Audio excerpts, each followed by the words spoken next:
ونعوذ بالله من شرور أنفسنا ومن سيئات أعمالنا من يهده الله فلا مضل له ومن يضلل فلا هادي له وأشهد أن لا إله إلا الله وحده لا شريك له وأشهد أن محمدا عبده ورسوله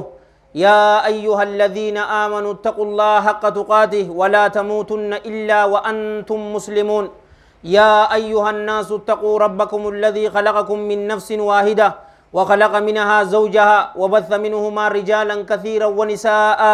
واتقوا الله الذي تساءلون به والأرحام إن الله كان عليكم رقيبا يا أيها الذين آمنوا اتقوا الله وقولوا قولا سديدا يصلح لكم أعمالكم ويغفر لكم ذنوبكم ومن يطع الله ورسوله فقد فاز فوزا عظيما أما بعد فإن أصدق الحديث كلام الله تعالى وخير الهدى هدى محمد صلى الله عليه وآله وسلم وشر الأمور محدثاتها وكل محدثة بدعة وكل بدعة ضلالة وكل ضلالة في النار وما قل وكفى خير مما كثر وألها وإنما توعدون لآت وما أنتم بمعجزين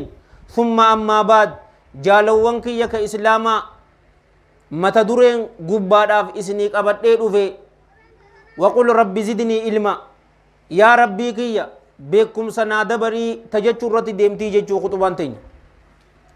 تنافو يرو مراسة كاف غرسي إساس لا غرسة إيرادا سآن أمالي قطة جرتي غباب سيتن إسنهما غرق آما دورا غرق قلبيتين ندقى فدان إسنينجا جالوان كيا كإسلاما ديني إسلاما كن دين بكم ساتي ديني إسلاما نما واللالا في واللالم ملي هندي غرو lamaan isaatillee hin jaalatuun isinin jaa lubbuu teessan dura lubbuu tiyyaaf wanni dhaamu gama beekumsaati nu cufaatuu deebi'uu qabna masgiida keessan kana ka ammaan tana jaaramu jiru kana keessatti jaalowwan kiyya ulamaa'ii masgiida kana keessa jirtuu fi sheekkootiidhaan beekumsa nu qaraasisaa jettaniititi yeroo qabattanii proogiraama baafachuu qabdaniin isinin jaa yookaanuu namuutuu jaalowwan kiyya akka isin inni fadhesani isin godhaa isinoo dubaree abbaan fadhe akka xibbitti akka isinitti taphatu ni hayyamtanii jaalowwan kiyya ka islaama ammaan tana abbaa fadheetuutu waan fadhe yeroo fadhetti waan tana nutti odeessu jiraan isinin jaa tanaafuu gama beekumsaa haa deebinuu jaalowwan kiyya ka islaama rabbiin keenya jalla jalaalu rabbi zamana san waliin waan deemu malee kitaaba hin buusuun isinin jaa gaafa nabi Muusaa alayhi salaam zamana isaa keessatti wanni beekamaan sihiri dalaguudha jaalowwan kiyya ka islaama zamanni nabi Muusaa alayhi salaam wanni beekameeni sihiriidha tanaafi inninis jalla jalaalu rabbi nabi Muusaa alayhi salaam orma isatti yeroo ergu sihiriin jarri dalagu namatti fakkaatti malee dhugatti sihirii san sitti godhuun danda'an haada qabanii walin maranii yeroo darban namatti fakkaattii jee malee jawwee dhugaatii miti garuu nabi Muusaan alayhi salaam uree isaa san yeroo darbu jawwee guddoo taateetiti haada isaanii san cufa nyaatti nama rabbiin keenya jalla jalaalu rabbii qalbii isaa jiise itti amaneen isiniin jaalowwan kiyya islaama gaafa nabi Isaatis alayhi salaam gaafa san wanni itti beekamne zamanni san wanni itti beekame maali xibbi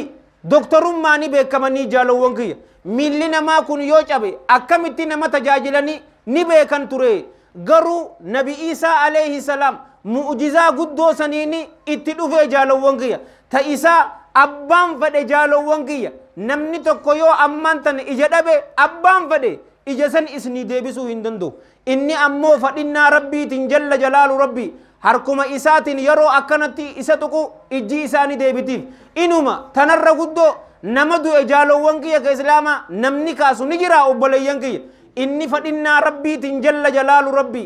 nama du'e yeroo harka isaatiin tuqe ka'uu ture jechuu zamana nabi Muhammad sallallahu alayhi wa alihi wa sallam kuffaarri Qurayshii wanni itti beekaman jaalowwan kiyya ka islaama walaloodha afaan arabaa gaafa sanitti nambar waahid ture ammallee nambar waahiduma garuu yahudaa qaaxiraa nuu bultuutuutu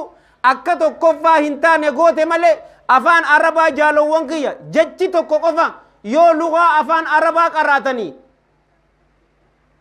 47 hiikama jechi tokko jecha ingiliffaa keessa jaalowwan kiyya ka islaamaa nutilleen bar takkaa fi lama numa qaraane jecha set jedhamu SET jedhamu qofaatuutu 27tti hiikamti malee jechi biraa 18 fi 15 isinin jaa arabiffaan tokko ammoo jaalowwan kiyya yeroo amman tana hiitu 47tti isinii hiikamaan isinin jaa tana rabbiin keenya jalla jalaalu rabbi jara afaan isaaniitiin dhaadate kana afaanuma isaanii faayidoomeetiti قرآن بوسين إسنين جل جلاله في أولاه وتقدس أسماؤه سبحانه وتعالى قرآن كنان جرد إنقد جالو وانكي يك إسلاما رئي في لوني في غالتي زوتوري غوتا الدنيا تهانين إسنين إسن شفاتي فو ربي يادا مرادك إسن إسنين فاقوتو غما بيكم سايو هندبيني ورب الكعبة tokkon keenya najaa hin bu'uun isinin jaa ulamaa'ii teessan wannin isinii dhaamu jabeeffadha ustaadota keessan jabeeffadha sadarkaan beekumsaa aayataan reefuun tana dura qare waqul rabbi zidni isin qofti qalbii jiraachuu taateef ta iimaanaan guutamteef aayata takkichaa san qofa yoo khutubaa arraati wal gaggeessine warabbil kaaba osuuniin heddummeessine ni geessi nabi muhammadin sallallahu alayhi wa alihi wa sallam horii naa kanni قدنا ناكني هنجنن وقول ربي زدني علما جاي يا ربي كي نادب لي جاي مال علما بكم سنادب لي جاي ربي بكم سفائدة كم نشوفاتو ربي نوابد أسو